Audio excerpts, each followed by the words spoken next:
المكتب التعاوني للدعوة والإرشاد وتوعية الجاليات بأبها. ادع إلى سبيل ربك بالحكمة والموعظة الحسنة وجادلهم بالتي هي أحسن. بسم الله الرحمن الرحيم.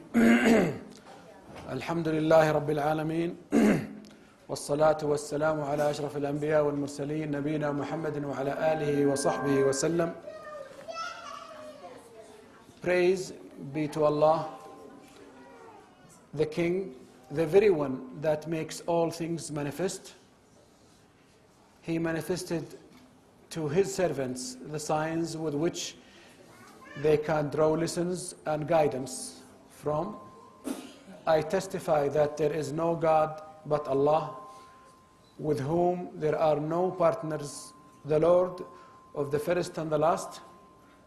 I testify that Prophet Muhammad sallallahu alaihi wasallam is his servant, messenger, the one who was sent as a mercy to jinn and mankind. May Allah bless him, may Allah bless him, his family, companions, and those who follow them until the day of judgment. Dear Muslim brothers and sisters,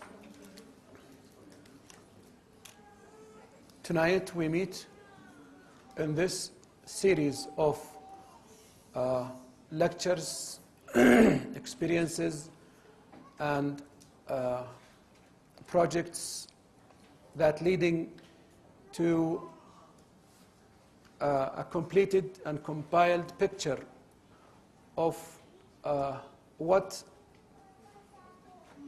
a da'iyah or someone who is calling to Islam should have, plus other things. Today, inshallah, or tonight, we will, or I will talk about da'wah at the time of afflictions. As you know, brothers and sisters, when we talk about afflictions, when we talk about fitan, when we talk about trials, usually, most of the time, I think, we talk about things in the future, in a warning manner, telling that be careful, things will take place, and things, what you should do and should not do. But unfortunately, when we talk about afflictions or making da'wah during the times of affliction, I think this is the time of afflictions. We are starting living the time of afflictions, time of trials, and time of fitan and problems.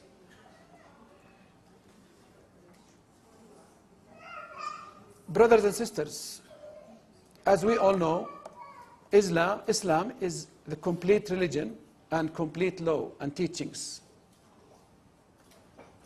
Its words are decisive, and its judgments are just. And no wonder, it's the law that has come from Allah the Almighty. Whoever holds fast to Islam and Islamic teachings will prosper in this life and in the hereafter.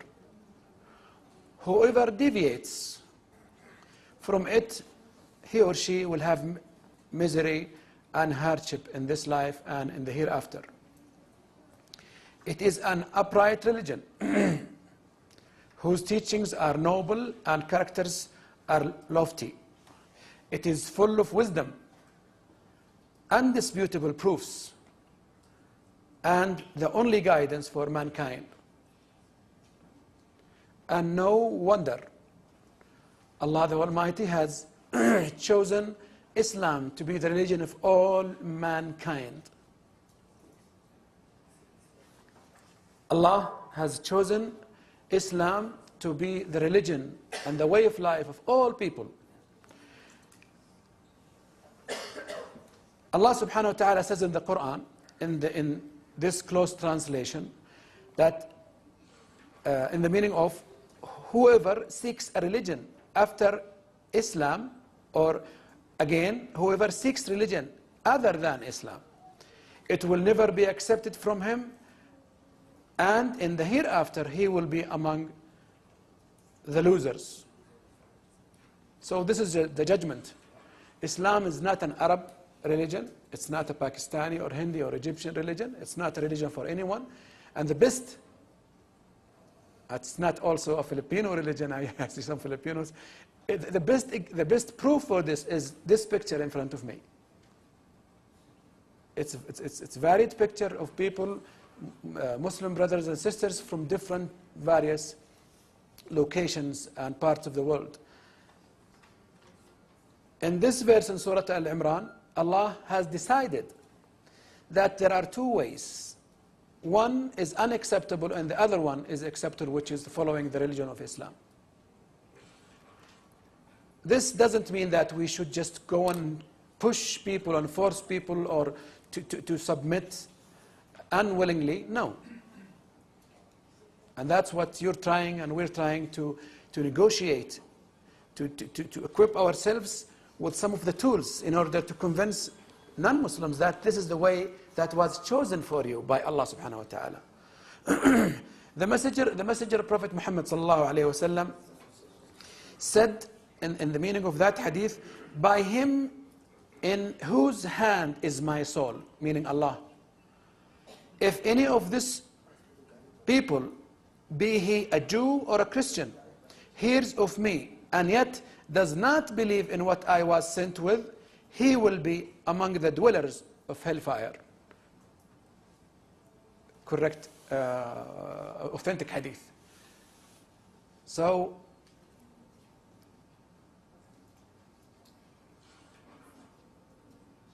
when we talk about Islam, this is something that I have learned from the media lately. I knew from the past, but it attracted my attention in the media. When we talk about Muslims, usually when you say Muslims, you get the idea that we talk about all Muslims, meaning all groups and sects and subgroups of Muslims. Prophet Muhammad sallallahu alaihi wasallam said the Jews divided into 71 groups. This is in the meaning of that hadith. And he said the Christians will divide it also into 72 groups. And he said this ummah of Islam, my ummah, meaning the Muslims, will divide into 73 groups, all of whom are in hellfire except one.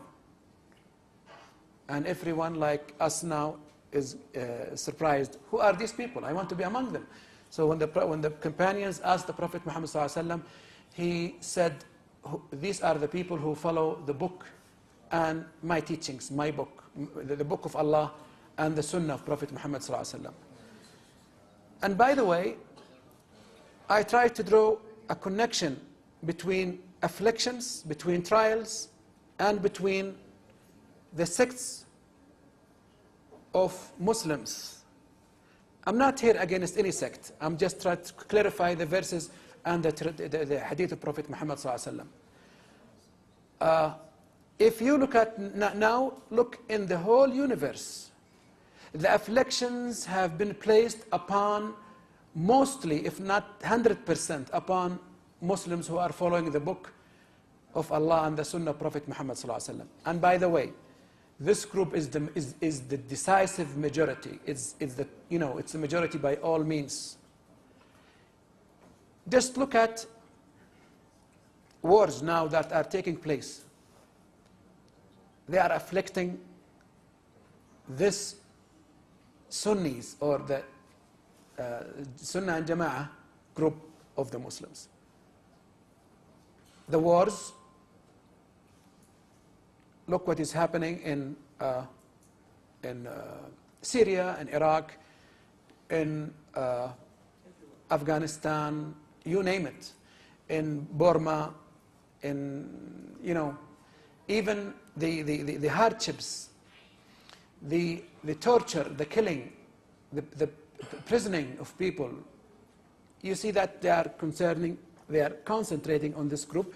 No wonder it's the majority, but it is a proof of the verse, of the definition of the verse and the hadith of Prophet Muhammad ﷺ, that these are the people, these are the Muslims, as we call, and these are the people who will be afflicted.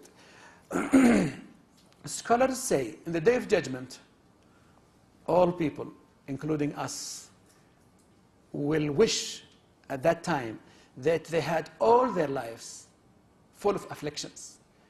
My family, at the level of family, financially, personal level, all levels. Why? Because of the great rewards from Allah that has been placed upon people who were afflicted and gone through trials, and they kept steadfast in the way of Allah. Now, another point here is that the enemies of Islam, the enemies of the Muslims, will try to cripple Islam and the Muslims. Of course, they will never succeed. Why? Because they are going against the will of Allah. Allah has promised us very directly in the Quran, in many verses in the Quran, that this religion will succeed. It will go to all kinds of houses. This is the hadith of Prophet Muhammad ﷺ. And it will be successful, and it will be given the status among all religions. And it will spread to the point that all people will be Muslims at a certain point of time. And the story of before the Day of Judgment, that what will happen to the people and so on, and there's no need to talk about that. Allah subhanahu wa ta'ala says in the Quran, referring to the enemies of Islam, that the enemies of Islam, or the Muslims, the enemies of the Muslims, they intend to put out the light of Allah,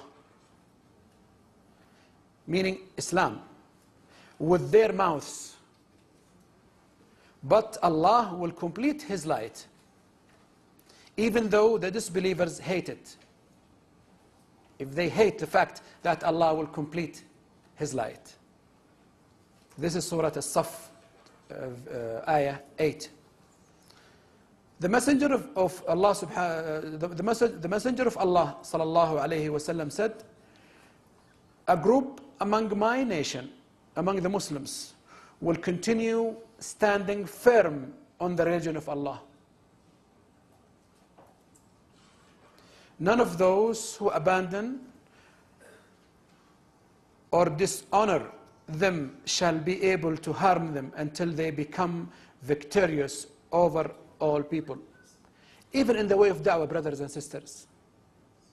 Even in the way of da'wah, there are good Muslims who have put this objective as making da'wah to Islam as the last objective in their life, objectives and goals. And there still will be people, inshallah, like you, who will be steadfast, and they will continue standing firm as good Muslims and as people who call non-Muslims to Islam. And this doesn't mean that you have to meet Christians or Jews or Hindus or whatever and talk to them. This is just part of da'wah. Da'wah means that you make da'wah with yourself, with your family, your wife, your brothers and sisters, your neighborhood. You stem light that is spreading everywhere to light your way to paradise, inshallah, and others' ways. So this is part of the meaning of that verse, that even you, by the will of Allah, you are standing fast and firm as good Muslims by trying to educate and enlighten yourself about how to call to da'wah, to Islam. Now, brothers and sisters, Muslims today are facing different kinds of persecution from all parts of the world, as we said. They are being killed. And keep in mind, what do you mean by Muslims? When I say killed, ask yourself, where are the killings nowadays? It's among, the Muslims who are following the Sunnah, the book of Allah and the Sunnah of Prophet Muhammad sallallahu alaihi wasallam. They are being tortured, expelled from their lands. In fact, they are in terrible situations at all levels: social, political, personal, and so on and so forth. Now, let me give you some of the ideas, or some of the, simple ideas about trials. You have read about this from reading the Quran, about the fitan and the trials that took place at the time of Prophet Muhammad sallallahu alaihi wasallam, even before Prophet Muhammad sallallahu alaihi wasallam, at the time of Jesus and Moses and all the prophets. Our life is a test. Our life is a test. And if you compare your life to the life of Prophet Muhammad sallallahu alaihi wasallam, you will be convinced that really, if he had, sallallahu alaihi wasallam, to go through all that affliction and all that problems, he was born as an orphan just from birth. He lost his mother when he was 4 or 6. He lost his father, his grandfather. He lost his wife.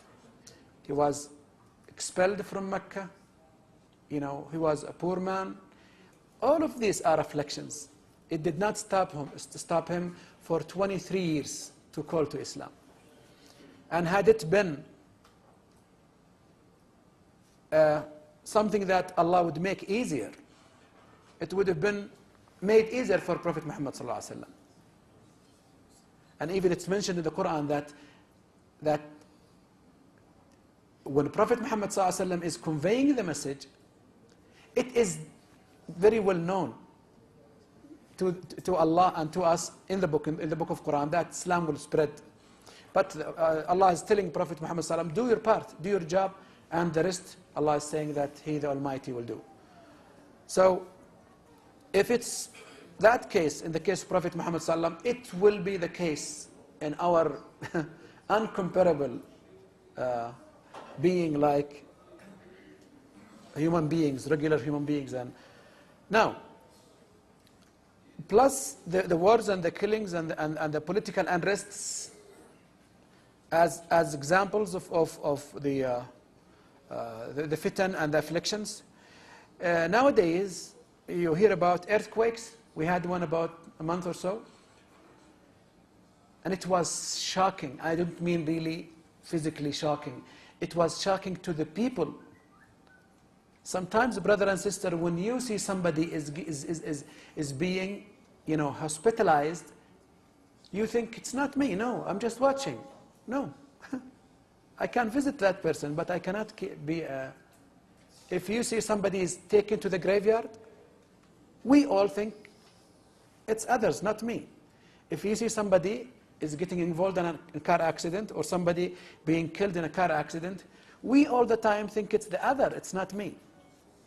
Then where do these people come from? It will come to us one day.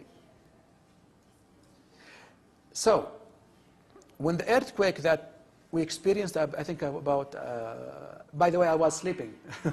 I woke up and they told me that there was an earthquake, and I'm like, 3 weeks or so, yeah. It will come to you. God forbids, but I mean, this is the sunnah of Allah. وَلَن تَجِدَ لِسُنَّةِ اللَّهِ تَبْدِيلًا وَلَن تَجِدَ لِسُنَّةِ اللَّهِ تَحْوِيلًا. The sunnah of Allah will take place. It will never change. So, we can experience some of these afflictions. The volcanoes, the tsunamis, the Japanese tsunami that struck, and you have seen it. It was so horrible to the people, even in other continents. Add to this some of the trials. Example are the signs that we have already experienced in what scholars call the minor signs. The minor signs is the killing, al-haraj, You go to your room, dining room, sit down, you want to listen to the news. Almost every news channel will definitely, almost definitely, bring in their session, news of people who are being killed or were killed here and there, Muslims and non-Muslims. This is one of the signs of the Day of Judgment. This is one of the fitan. And Prophet Muhammad ﷺ told us that, that the killings and the haraj, people are killed for no reason. The killer doesn't know why he killed, and the killed person doesn't know why he was killed. This is the one sign. Some of the signs are is that we live in a time where people who are not really in a position to talk about Muslims, they do talk about Muslims. They conquer positions. They have positions where they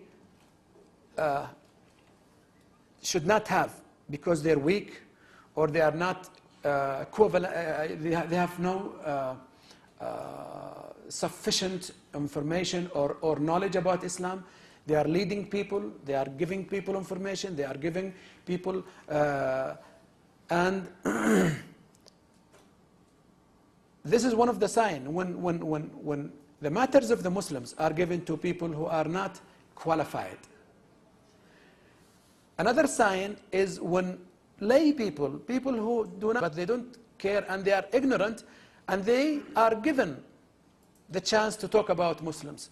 When Prophet Muhammad ﷺ mentioned in the hadith, when he said that Ruwaybidah will start talking on behalf of the people or judging and so on and so forth. Prophet Muhammad ﷺ told us that a Muslim will go to sleep as a Muslim and wakes up as a non-Muslim. Brothers and sisters, you live in this society, this global village society. Go and listen to the news. Go on internet. Can you believe, can you imagine 20 or 30 years back that somebody will stand up and say something bad about Prophet Muhammad ﷺ, a Muslim? No way. And this is, I think, this point is the hardest sign that has struck Muslims nowadays. There is no value for Islam. I'm not talking about among the non-believers, but it was among the non-believers and unfortunately among the believers of the Muslims. People are humiliating the Quran. People are humiliating Islam, Prophet Muhammad ﷺ, to the point that some Muslims are even challenging Allah subhanahu wa ta'ala, something that some of the non-believers did not do. If we live in this life, in the internet time, in the social media that we have in our pockets, in our houses, we live in a very strange society, if you say. Prophet Muhammad ﷺ told us that the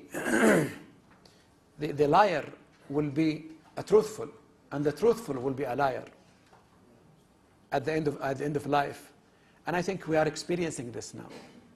I think you know more than I do in this manner or in this topic or issue. Brothers and sisters, now you can sense and see on internet, on our lives, the behavior of the Muslims and non-Muslims, especially the Muslims. Let's talk about, may Allah forgive me for saying this, for adultery and homosexuality. It's widespread to the point that it is legalized, or they are legalized in some countries. some Arab countries or some Muslim countries or some semi-Muslim countries, they are trying to legalize homosexuality and adultery from the point of view that it is individual freedom. Brothers and sisters, we are not created and left astray. We are created by the will of Allah. Allah has created us, and Allah has sent with us the guidance, the Quran, and the teachings of Prophet Muhammad sallallahu alaihi wasallam. I think we should be very careful in this time and this moment and this period of time, because these issues, they just penetrate in our thinking, in our lives, in our education to our kids, in our sometimes acceptance. And this has to do a lot with ordering good and eradicating evil, doing Amr bil Ma'ruf and Nahy al Munkar, which one of the biggest aspects of da'wah. If somebody accepts legalization or accept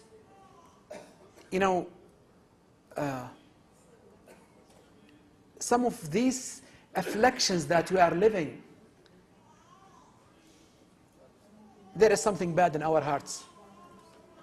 We should stay firm, steadfast, and have like a mirror, a screen, that whatever agrees with the book of Allah and the Sunnah of Prophet Muhammad sallallahu alaihi wasallam, we should accept.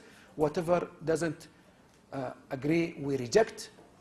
Let them call me, you are not educated, you are illiterate. I have to please only their creator who gave them the ability to say so to me. Now, there are so many brothers, there are so many afflictions. Look at usury and how riba has penetrated in our lives. Now, you go to a bank. A friend of mine told me that he went to a bank for about maybe less than 30 minutes. And there was a big amount of money in his account.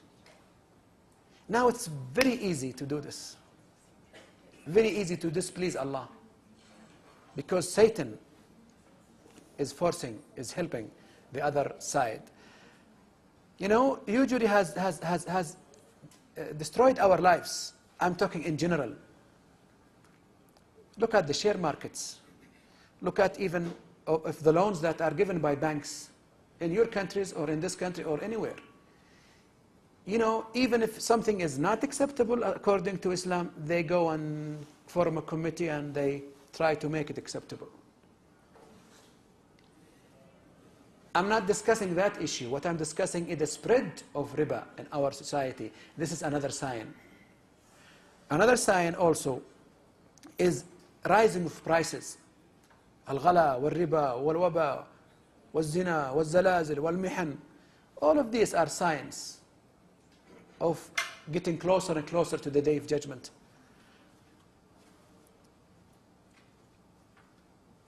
Sickness. You have heard, maybe Dr. Ali and other doctors here can tell us more about this. You hear now about many illnesses that you have never ever been experienced in the past. My father and grandfather was a human being like you and I. They lived for probably about the same time that you and I will live, maybe less, more or less. They got sick like you and I, but there were at their time, there was so many sicknesses and so many illnesses and so many, So this is another sign, I think. One of the signs, and probably the last one, is al-ghurba. Brothers, we live in this period where you feel lonely. Al-ghurba is loneliness. And sometimes, remember, if you're sitting in one place,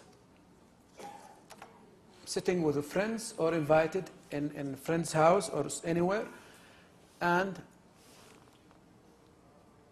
they talk about something, that is really against Islam, an idea.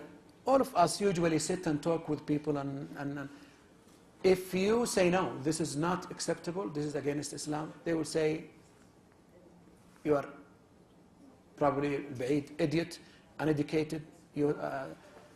But remember, the Jews at the time Prophet Muhammad ﷺ said this to Abdullah ibn Salam.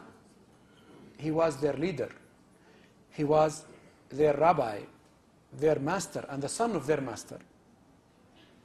When he told them, I have seen Prophet Muhammad ﷺ, this is the man that we are waiting for, this is the man that we should submit to his teachings, this is the man that was mentioned in the Torah, this is the awaited prophet, he is the prophet that Moses has told us, follow him, accept his word.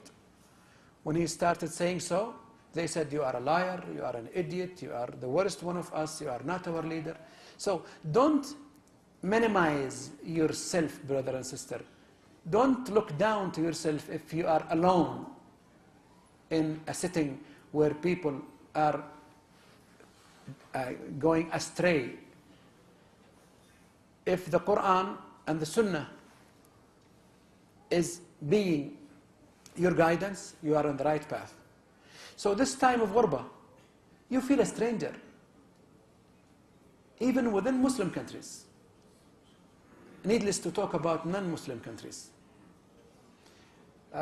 3 weeks, I think, back or so, I was, maybe 2 or 3 weeks or so, I was in London attending a conference for maybe a week or so.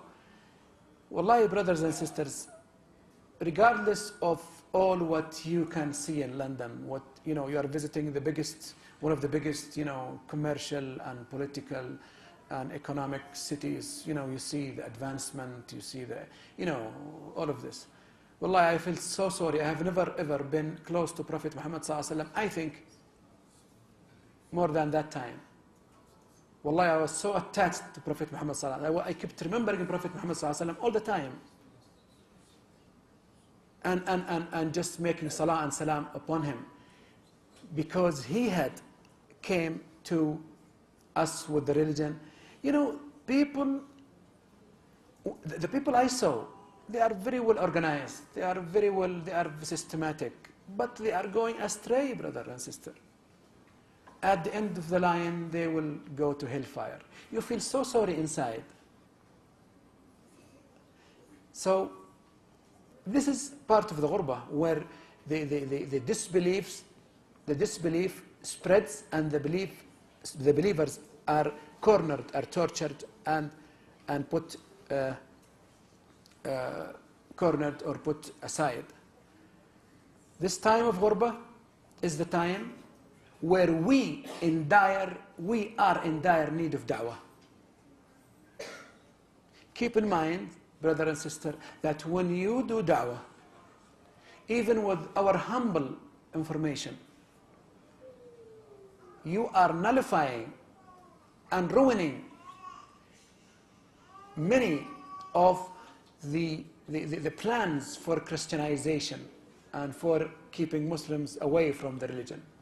It was testified by one of the biggest priests somewhere, was Christianizing in Africa, and he said that we have airports, we have websites, we have airplanes, we have budgets equivalent to a budget or to budgets of 3 or 4 countries, but we are not successful.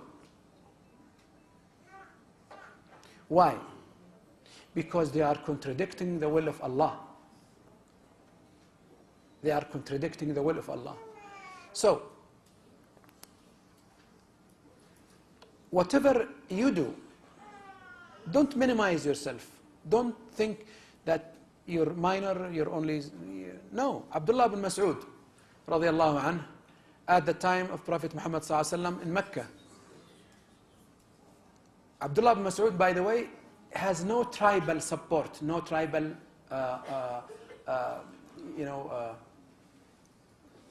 asset, a group of people who will defend him in Arabia, and unfortunately up to now.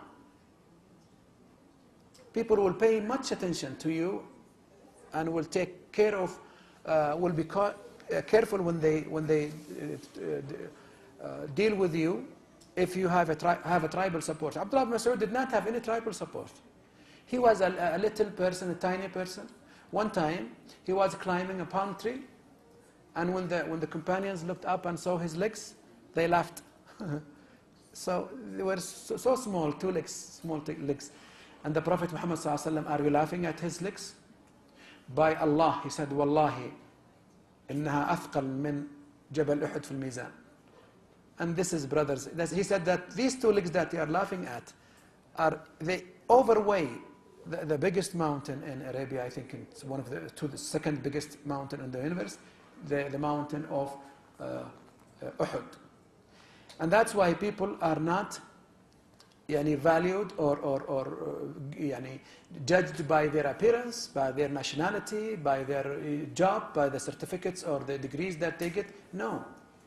And that's why in the Day of Judgment, you are judged by how much faith in your heart, how much good deeds you have. Now, the time of Ghurba needs us to steadfast and to even work more and more. Keep in your mind, as somebody to call to Islam, that you should educate others around you. I know that some of you have much more information than this topic than me, I know. But we're trying to, to negotiate, to think about ideas and raise ideas and relate to each other. Try to have the second line and the second group of people who work after you, especially in da'wah. And this is my advice to all of you brothers and sisters, whether in this country or other. People get older, people get sick, people sometimes they are afflicted with laziness. They don't really want to work more for the sake of Islam. They're busy with their children, they're doing so on, they're studying or whatever. Try to spread the word, try to re-educate people. Today I met one of my students, I think he's sitting with us, Abdullah, and I was so pleased to see him because I said, Alhamdulillah, maybe there is at least one of the people I knew who are taking the effort and calling. Now, brothers and sisters, trials and afflictions are sent to awaken the afflicted nation. It's not because Allah hates us, no. Allah loves us the most. By the way, Allah loves us the most. The Muslim is so beloved in the eye of Allah than more than any other thing. It's to awaken us. Indeed, there is a dire need for this self-examination in order to identify causes of weakness and defect. Wallahi, brothers and sisters, I met people who became more religious after the quake, the small one that we experienced in Giza. Why? Because some of them said, it's a sign that the Day of Judgment is coming, I should be ready. Or maybe there is another big one, maybe I will die, maybe I should. So the afflictions are a gift from Allah. Keep in mind that any affliction, as we said at the beginning, that at the time, at the Day of Judgment, many people will think that all their lives, they were afflicted with sickness, with poverty, with all the trials and the calamities in life, because they see the rewards, the tremendous rewards of being afflicted, being patient on the afflictions, and then pass that test. Have you ever experienced, brothers and sisters, somebody who was afflicted? He was given a fitna or a test from Allah. He stood fast. And Allah rewarded him after his patience even more and more and more. I read about somebody who lost his wife, 2 children, and he was patient. He cried, you know, so much. But he said in that story, that it was a real story, by the way, that this is blessing from Allah. This is a test from Allah. I will be steadfast. And then he got married again, and he had about 9 boys and girls. 5 of them were memorizers of the Quran. There was a YouTube small video that was sent to me. Group of people, group of young people, well, maybe some of you, I'm sure some of you had seen it. They were roaming about in the desert. They met one Sudani. And then, have you seen it, Umar? Yes. They met one Sudani, and they said they were just trying to just laugh at him or maybe joke with him or whatever. And they said, brother, give us one of the sheep. He was a shepherd. Give us one of the sheep. We will give you money. We need to go and kill the sheep and eat and cook tonight. And you can eat with us. He said, no. They said, then if you don't want to sell it, just give it to us. He said, no. How about the grave?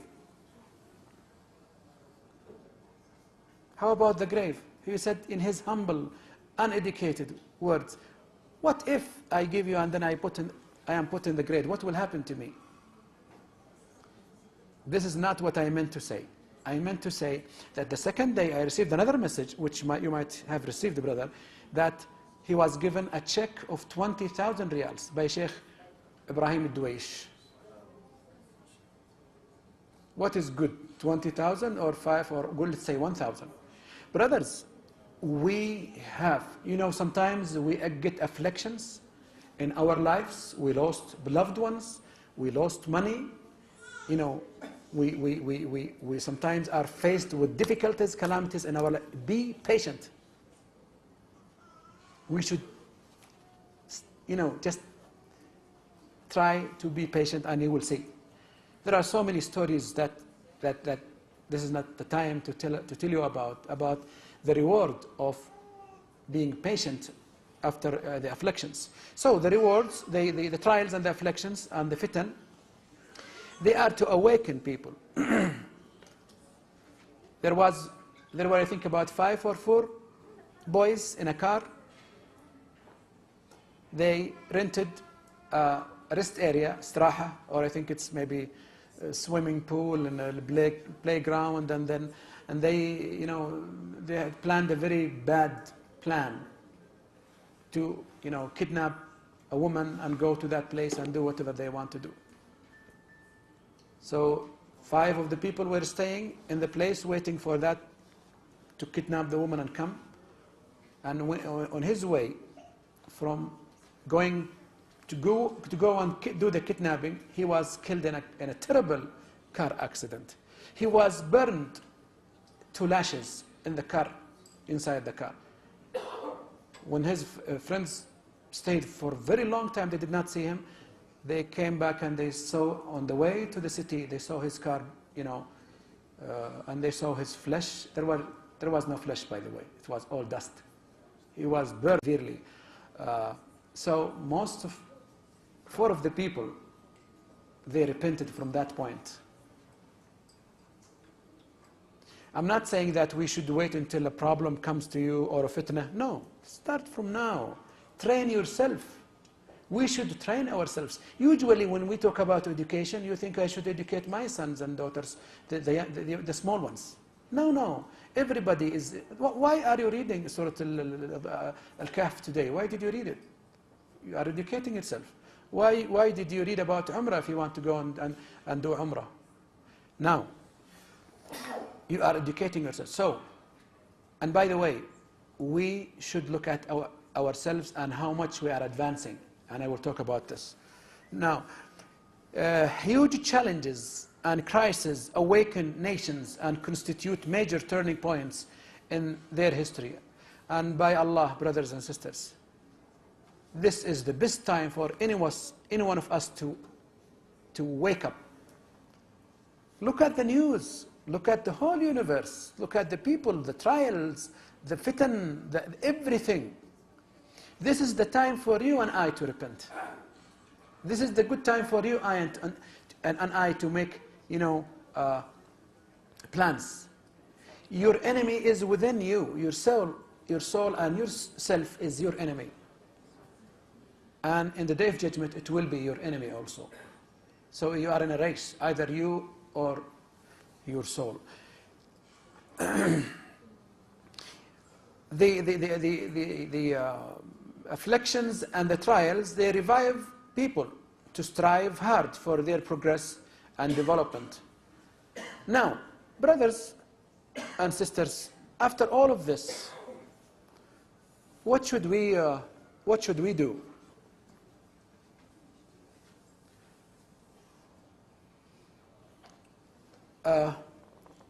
I'm not here to make you feel sad, and it's like one brother, when I was in America years back, he took his family from Colorado to Wyoming to look and to see the Yellowstone area. I have not seen it. And from the time they departed their home until they reached that place, he was playing a cassette about death and how death and what you do when somebody dies. How do you go and make the coffin and the bury? And the woman was crying all the time. And I was crying all the time. And he said, and he called me, and I said, Wallahi, and I said, when you come back, do something good, brother. And stop and eat, and don't make her sad all the time. What's the benefit? So it's good for us to think what is expected, to think what is going around, and to understand. I'm not trying to make you feel sad or I feel sad. No, but my surprise to you is that if, by the will of Allah, if you are sitting in this room with good intention, you should be proud of yourself. Whether you are afflicted, you know the reward, and whether you are not afflicted, you are listening and learning from afflictions. So, what should we do? What should we do? Should we just surrender and, khalas, we are cornered, we are killed, tortured, and at least we should stop making more Muslims? No, Allah did not say so in the Quran. Allah said, make da'wah until the day of judgment. Now,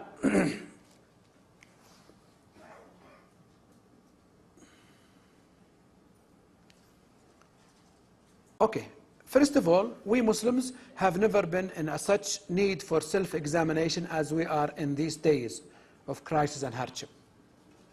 We need to have self-examination, and everybody knows his and herself. Okay? Now, number two, we must understand the causes for our problems and calamities in the light of the Quran and the Sunnah and the guidance of our righteous predecessors. Now, what are the causes? Why Allah is making afflictions upon people? Why? It was mentioned in the verse that Allah is afflicting people to remind them, and they should go back. They should go back. Allah feels so happy, Allah the Almighty, when a servant like you and I is so humble, like a baby crying in front of Allah and asking for refuge, for rahmah, for mercy, and so on, so forth. And number three, when dealing with those problems, we must be truthful, sincere, and free from quirky desires and shirk. We should, with open heart, deal with these afflictions. And it must be sincere. Sincerity, brothers and sisters, this is what will keep your hasanat or spread your hasanat to other people. Prophet Muhammad ﷺ told us that in the day of judgment, a person came in front of Allah and said, I memorized the Quran. And he said, you did? He said, yes. I memorized the Quran for your sake, oh Allah the Almighty. He said, no, you are a liar. You memorized the Quran because you want people to say that he is memorizing the Quran. Take him to hellfire. The same thing with somebody who went to jihad the best thing that a Muslim can do. And he said, go to hellfire because you did it because you want to show people that you are brave. Brothers and sisters, the Satan is so keen towards dismantling you from your ajr. Talk with humility, with simplicity. If you convince somebody to be a Muslim, it's by the will of Allah. Wallahi, it's not your will. Wallahi, you're nothing. And I am nothing to make somebody a Muslim without the will of Allah.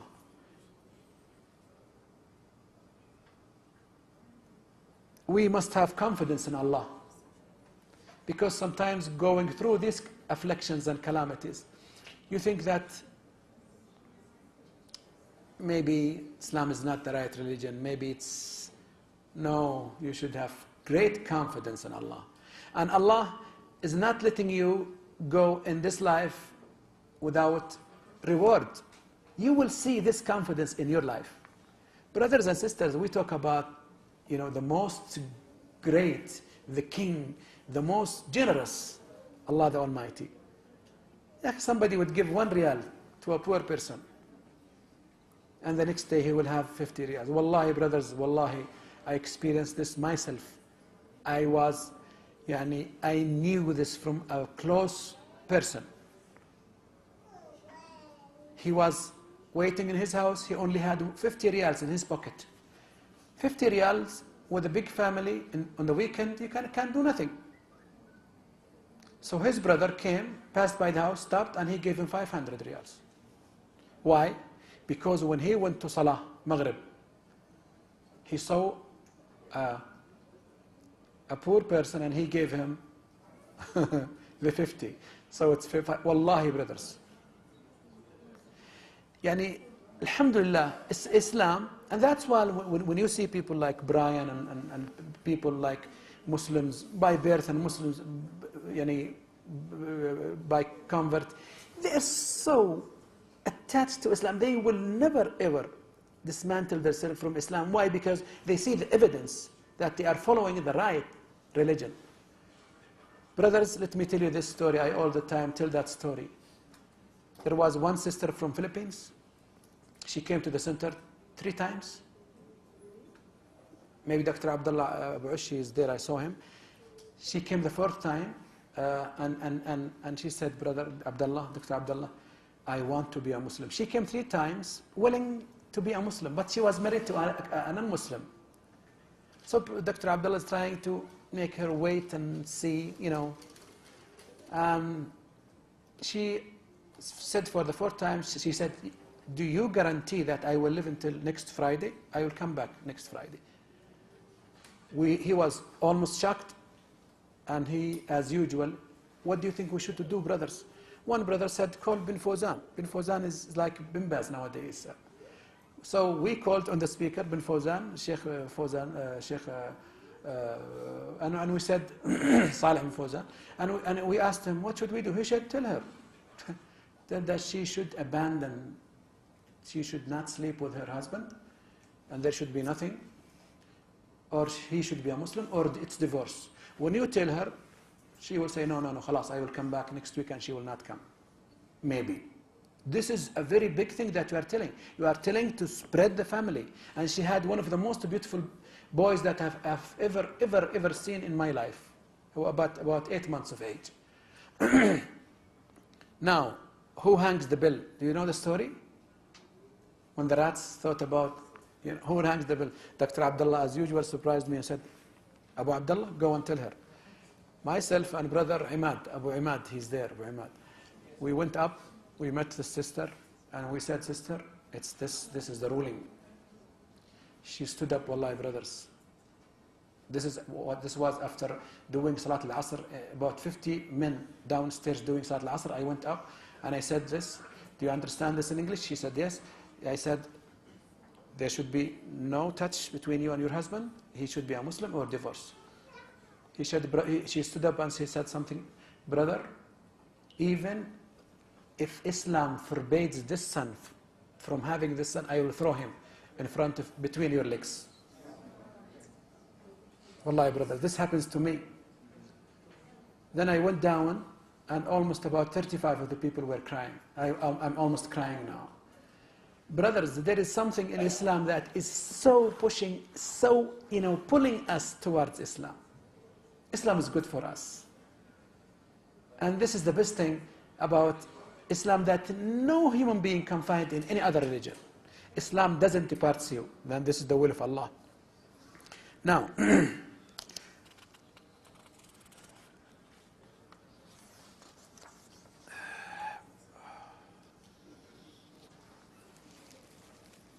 let me try to summarize. Okay. Now, let me just talk about, now, what should we do? When you're a caller to Islam, make sure that Allah has chosen you. Brothers and sisters, nowadays you are sitting in this room, listening, and I am sitting with you. We are trying to discuss and learn things to help us to call people to Islam, and at the same time, there are Muslims who are more, able than us. They have more money. They are sitting in a place where they disobey Allah, or they are watching haram, or they are eating haram. First of all, thank Allah the Almighty that He has chosen you and He has given you this a chance to come and listen, and tomorrow you apply. Number two, it's sincerity, brothers and sisters. It's not you, wallahi. It's sincerity. Why? When I sit in front of a non-Muslim with my simple English, with my, bad character as a Muslim, and talk about Islam and somebody is embracing, do you think it's me? I'm shocked. It's not. I don't know why. Why? Because you are showing the buda'ah of Allah. Ala inna sil'at Allah ghaliyah. You are showing Islam. You are showing the word of Allah. Sometimes it's something bigger than your thinking and the body and the person who you are calling. It's something beyond. Allah wants you just to be a connector between Him and that person. Convey, brothers and sisters. Something that you must do all the time is to progress. Don't stay where you are. If you have 10,000 riyals today, this year, at the end of the year, and you're a merchant, you have a grocery shop or whatever, and at the end of the year, it's the same 10,000 riyals that you had last year. The following year, it's the same. So then what should I do? Maybe I should just go and sleep in my house if I am working and and doing and so, and there is no profit. Brothers and sisters, keep this in your mind. If you are not advancing in da'wah, you must go back and find something bad, something wrong with you, between you and Allah, or maybe you are lazy like me. You should investigate. You should keep in mind that you get profit. You get advancement. The last thing, and then I will shut up, Brother Omar. Okay. Now, PSO. I recommend to you the personal strategic objective. Please write this down. Personal strategic objective. This is something that I learned from Sheikh, I forgot his name. Personal strategic objective, PSO. You must add to one objective or goal in your life and put it on the top after obeying Allah, that you must not depart this life before having one or more people becoming Muslims by your help, after the help of Allah. Brothers, this is the best thing that you can do. As one of my students told me, if I do this, do you mean maybe it's like opening another bank account for hasanat for me? And I said, yes. Some people have 3 or 4 or 5 bank accounts. Wallahi, brothers, if somebody becomes a Muslim and you're the reason, even every single letter in the Quran, every simple movement, every drop of water after his wudu, everything, even when he becomes a da'i and calls others to Islam, and 1,000 people or 5 or 10,000 people embrace Islam, they will be in your account in the Day of Judgment by the will of Allah. PSO, keep in your mind that you have to put this in. Brothers, We are created only for one single cause. It's to worship Allah. Finally, Prophet Muhammad ﷺ said, if you had a plant, if you had seedlings in your house, in your hand, just throw it. If it's announced that the day of judgment has come, and you have a seed in your hand, just grow it. Grow it. Don't throw it, خلاص, it's the day of judgment. No. Start from now. Pray for me and I do for you. I hope I have presented something that is beneficial to me and to you. And I seek, inshallah, the pleasure of Allah. May Allah subhanahu wa ta'ala give us all the knowledge of Him, the knowledge of the Quran and the knowledge of the Sunnah. And may Allah subhanahu wa ta'ala does not, test us in this life unless we are ready for that test. And may Allah give us the strength and stability if we are tested, if we are going through afflictions. Now I will listen to your notes and comments. I'm sorry I have taken more than. Sorry. Open the floor for the question and answer sessions. If you have any questions from the sister side or for the brother side, please ask your questions. And if you have any comments, please.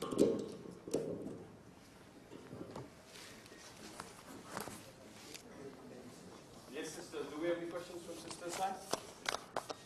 Okay.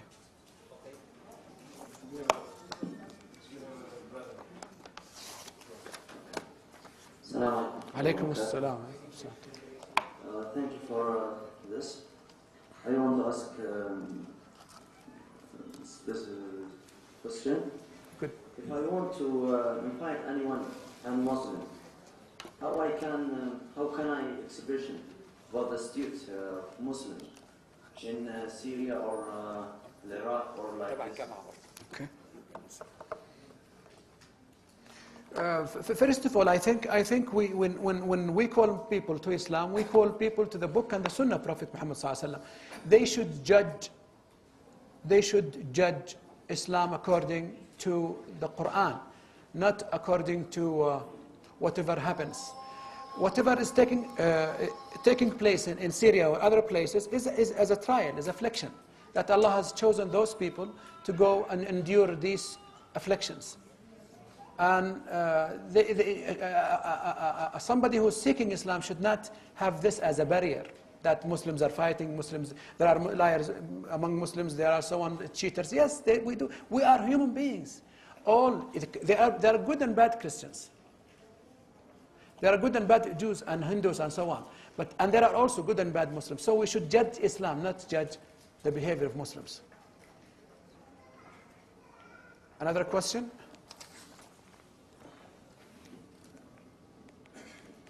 First of all, thank you to Muhammad for this nice lecture. I have a question. We want all to call to Islam, but we're afraid of making mistakes when we call somebody to Islam, or they have some misunderstanding about Islam or that. What's the, important skills or things that we have to follow to convince somebody to convert to Islam? Okay, I think the first thing is to start. And start easy. Attend training sessions like this. Start with guidance with somebody. Read about Islam, read the Quran, read about how there are booklets. Somebody, a surgeon, a professor, a surgeon, wallahi, he asked me, I said, I want to call people to Islam, but I don't know how. I speak medical English. And I said, and I gave him a brochure. 10 pieces of that brochure is sold for 1 riyal. And I said, read this, it will tell you. This doesn't mean that calling people to Islam is easy. It's not easy, brother. It's not easy. But I'm not saying stand in front of a priest and argue with that priest. No, I mean start. Develop yourself. It's only step by step. I know a student of mine who sat and at the beginning he was teaching people how to clean their feet. People, new Muslims. And then he taught them wudu, taught them salah, and so on and so forth. Start, my son. Start easy. Read about the pillars of Islam, the pillars of faith, and so on and so forth. Please. There is a question here. I think it's one. I think it's from the sisters, brother. Yeah, the sister is saying that can we have this lecture in a big congregation and a big, probably in King Khalid University or so. I wish I could do this. I'm ready. Whatever you want me to do this, I am ready. Maybe we can even develop it more. I'm sorry, I teach my students not after giving a presentation. Don't say anything bad about your presentation. You will ruin the whole thing. But let me tell you a secret. I was planning this to be a PowerPoint, but I lost some of the connections and some of the flash and so on. So, inshallah, next time it will be much better. Mustashfa Assyria, I can do it anywhere. I can do it anywhere, my sister. Anywhere, just contact me. We can do it anywhere. We can. Any question, brother, before Salah? Last question. Please. Okay. Assalamu alaikum wa rahmatullahi wa barakatuh. First of all, I thanks for this wonderful lecture. I'm having one question that I heard from learned people that for dawah you should be tahajjud, means you should offer a tahajjud properly. Without that you can't do anything. Is it correct or not? Well, brother, this is part of educating yourself. This is part of educating yourself. If I had thought about this more or had a chance, more time to say, I will tell you, brother, if you want the blessings of Allah to be showered upon you, be a good Muslim, first of all. Don't go to people and tell them about Islam and at the same time there is something wrong with you, like me. You know, we should establish the 5 prayers. We should pray the Sunnah. We should pray the night prayer. We should supplicate to Allah to help us. We should be good Muslims. Because if the da'wah is not helping us, it's like somebody is a tube. You take the good thing and it gets given to somebody, you are not benefiting. Yes, but if somebody is saying night prayer is not good for me, I think I cannot wake up in the khalas, don't do it. But for some people, yes, if you can, please, educate yourself as much as you can.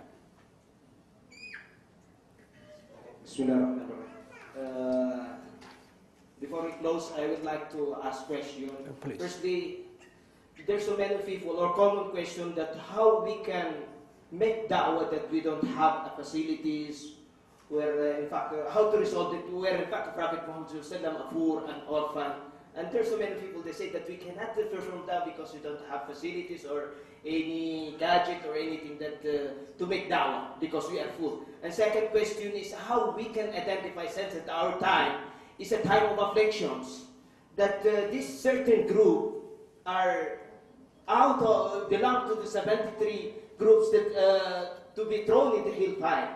Thank you very much. The second question was? Question is, in our time is a time of affliction. You said before, in your beginning that there is 73 sects or groups in Islam. Hadith. All of them are thrown in the hellfire except one. How can we identify those groups belong to those 73? Okay. Thank you very much. First of all, this is a saying, this is a hadith of Prophet Muhammad ﷺ, authentic hadith that says that the Ummah, the Christians, Jews has dismantled into 71, the Christians 72, and the Muslims will be 73 groups. All of them are in hellfire except one. And the companions asked Prophet Muhammad ﷺ, who are these people? He said, whatever was on Kitab Allah, the book of Allah, and my Sunnah and my teachings. So if you mean by your question is how should we deal with other groups, they are Muslims, by the way. I'm not here to judge them.